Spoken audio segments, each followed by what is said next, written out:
What's up, you're back, and today, guess who's back? Back again. True Business Review, MLB The Show 24 is just around the corner. In fact, the cover athlete reveal is coming for MLB The Show 24, January 30th, 1 p.m. Eastern Time on Twitch, YouTube, blah, blah. Mark that on your calendars. Comment down below your cover athlete predictions for the show 24. Guess what? With that cover athlete reveal, hopefully we can get an insight to some new features in the upcoming game. Because MLB 23, let's be real, it wasn't the best MLB The Show game. In fact, for those of you that are OGs, MLB The Show 17 users, what a beauty. Now, let's be real. MLB The Show 23, it was better, if not on par with MLB The Show 18. It definitely wasn't an L type of game, but there definitely was some L's inside of this game. We're gonna talk about it today. We're gonna talk about what could be improved upon for MLB The Show 24, what features we hope to see, the likelihood of those features being implemented, and let's just get right into it. Join the Discord if you haven't already. Become a member. We're going to have a lot of roster update stuff, maybe even before the game comes out for spring training. I'll give you guys some insights before they even get, for pre-order people. Pre-order people want to know what to do day one, right? We're going to have all the best content. Become a member, exclusive chat access in the Discord room. And let's talk about that right now. You can see my stubs. I have 977k stubs. But guess what? I also have tons and tons of player investments. In fact, I don't even know how to find these guys. So I'm just going to find these guys and show you guys my last and most recent investment. Because honestly, I haven't been on this game in a while. And it's because there's some flaws in the game. So let's talk about that, right? All right. So the first thing we need to see is sets. Perhaps the most controversial thing that came with MLB The Show 23 was sets.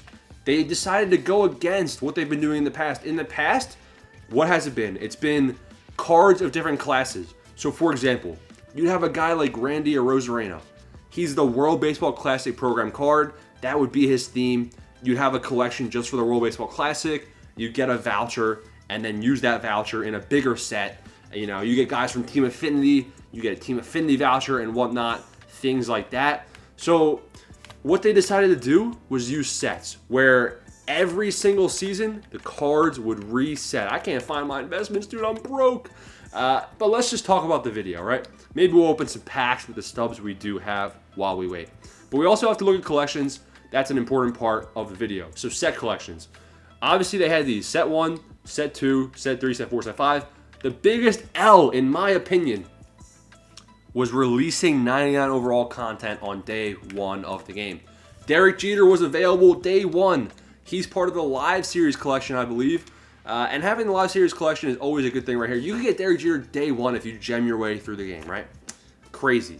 Now for the free-to-play players like me, I'm going to be real. It's going to take you guys some time to get the stubs necessary to complete a collection like this. It's just how it works. Obviously, I've had like 20 million stubs throughout the course of this game free to play. It's just, you know, you got to be patient, though, and know what you're doing.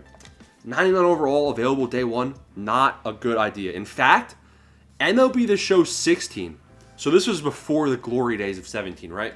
What do I remember most about that game? Well, that was the first MLB The Show game I've ever played, so I was a noob. But I remember having an 86 overall team. And I was young, so honestly, I can't remember if I was just trash. But I do remember that it was fun. I remember I had Ian Kinsler as my second baseman. Ian Kinsler is like an 86, 82 overall, playing second base as live series cards. And live series cards were usable in Diamond Dynasty. How many live series cards are you using right now in Diamond Dynasty? None.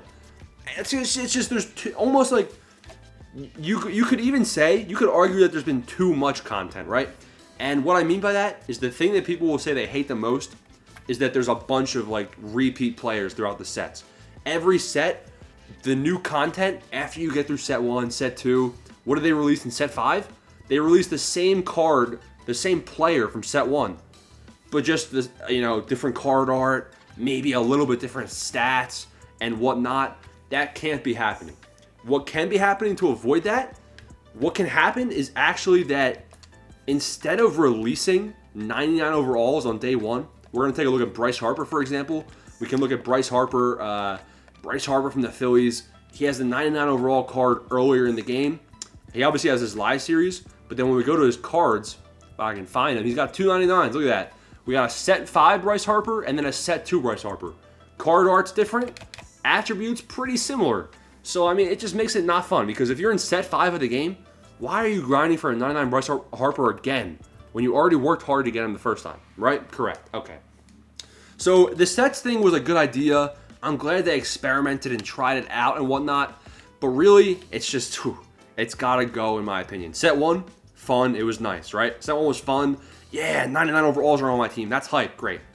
And then what happened? Set 2 comes around. Team Affinity again? Alright, I guess I'll do Team Affinity again. Kind of weird that they're still 97 overalls, right?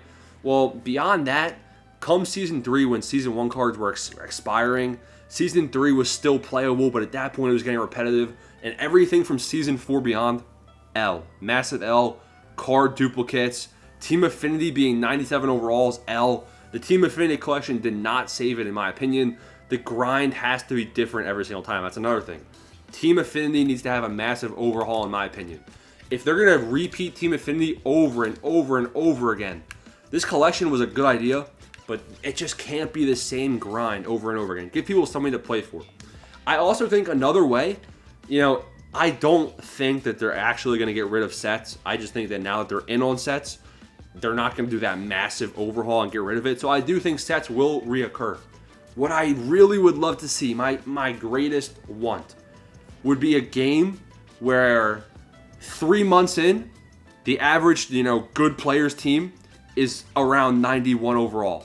I don't want to see God Squads, until the final couple months of the game. I think that they should make, live series cards. Live series cards always start out at lower overalls just so that roster updates can happen and we can make tons of stubs. You guys already know that. You can see these guys finish at higher overalls.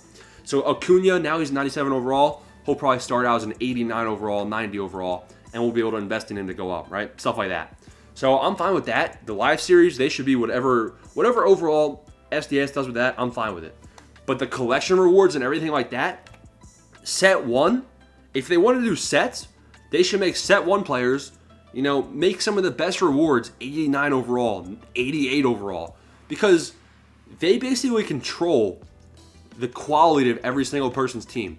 So imagine having, let's say there's 25 realistically good players available, 25 players, and those 25 players, 23 of them are 88 overalls, and then 2 of them, one of them's a 92 overall, and one of them's a 94 overall. That 92 and 94 overall make those guys, some of these collections, some of these programs. I thought the programs this year were actually pretty good. I liked the monthly awards. Monthly awards was really nice. Really, we just got to cap the overalls. Because not only is grinding for duplicates really, really, annoying and mind-numbing, especially when it's the same grind, but if I already have a team of 99, look at my team. My team is set 2 and set 3, a couple set 4s, right? If I'm grinding if my team's already good, as soon as my team reaches 97, 98 overall, what is the point of grinding realistically when I can just buy some 99 overalls from the marketplace to make my team solid, right? So they gotta work on that. Balance the urge of making 99 overalls available to everyone. Yes, you can make everyone happy, but I do think that it would be a major gameplay improvement if set 1, was mostly 88s and a couple really difficult to get. That's where the grind comes in, low 90s. Set 2, you increase, the average card to like an 89 or a 90, and then have a 93, 94 available from collections. Set 3, same thing. Now those set 1 cards that are in 89 overall, they're gone. But now the average guy you're grinding for is now a 93 overall. Something like that. And then as we work to Season 5, the game is still relevant. Because your team is now, the average user of this game, if you see overall, and you see the team overall is, 89, 90, that just motivates you to make your team better by grinding. So that will actually inspire people to grind, in my opinion, and keep the game relevant for more and more time. In addition, if you're going to release an 88 overall Bryce Harper in set 1, I'm fine with the duplicate. If we want them to put out so much content, there's only so many good players in the league, right, that they have the rights to. So they're going to have to eventually do duplicate players if they're doing a bunch of content. That's fine. Have an 88 Bryce Harper in set 1, and then have a 96 or 97 come set 5. That's how I think it has to go if they want to have a lot of engagement with their audience throughout the game. You guys can let me know if I'm right or wrong, but that's how I'm thinking. Also, if they're not going to do sets, I think we could bring back card types, like I was saying, have a collection based on vouchers rather than the set collections. That would be a good idea. And then the last thing I'm going to stress is the roster updates. Roster updates, I don't think we're going to get an overhaul of roster updates. You know, it kind of is what it is. But I do want to say that, you know, if we want a big overhaul to roster updates, really what they have to do is mess around with some of the people's overalls based on their attributes. A guy like Luis Arias, right? Luis Arias, you're going to tell me that my guy Luis Arias was batting almost 400 for almost the entire season, and he was a gold. But now, why was Luis Arias a gold? Obviously, in real life, he's a contact hitter. But if you're going to tell me a dude batting 400 deserves to not be a diamond, that's just a flaw in the game, in my opinion. I think he was playing at diamond caliber level, so I think SDS should have found a way to make him a diamond. But the reason they weren't able to do that is because, look at his contact. Contact is 120, 102, and his attributes make sense. Based on his real life performance, his attributes make sense, but the card overall and price don't make sense, right? So they got to find a way to kind of balance that for some of this type of players, because really, if you're not a guy that has power, how are you going to get to a higher overall unless you have good fielding, right? So I just feel like roster updates, they got to be more aware of that and kind of finesse the system. You know, let's not play into the system that SDS has. That should be their mindset. You know, let's go. All right, Luis Arias is playing really well. Let's boost him. I don't care how they make it happen. They have to adjust their system. That's how I think roster updates need to be fixed. Also, to start the year off last year, roster updates were pretty good. We were getting a lot of players touched, attributes-wise. Saw a lot of good upgrades. And that's usually how it goes because these guys start out at lower overalls to make stubs, which is good. But as the season progressed, there was a couple updates in the middle where they kind of skipped a week and it would be like a 3 or 4 week waiting period instead of 2 or 3. So I didn't like that. And also there was a couple periods where I thought they were kind of lazy and they didn't necessarily, increase a lot of guys that they should have. You can see the final update of the year. Of course, they were going to do a massive overhaul, but I'd like to see that more consistent throughout. So really, that's going to be the video. That's all the new features I want in MLB The Show 24. I'm excited to post some new MLB videos, and I'm going to help all of you guys make millions and millions of stubs come this year. Comment down below, what do you guys think should be fixed? Also, comment your cover athlete predictions and new features you want and think will be in MLB 24. Peace out. Thanks for watching.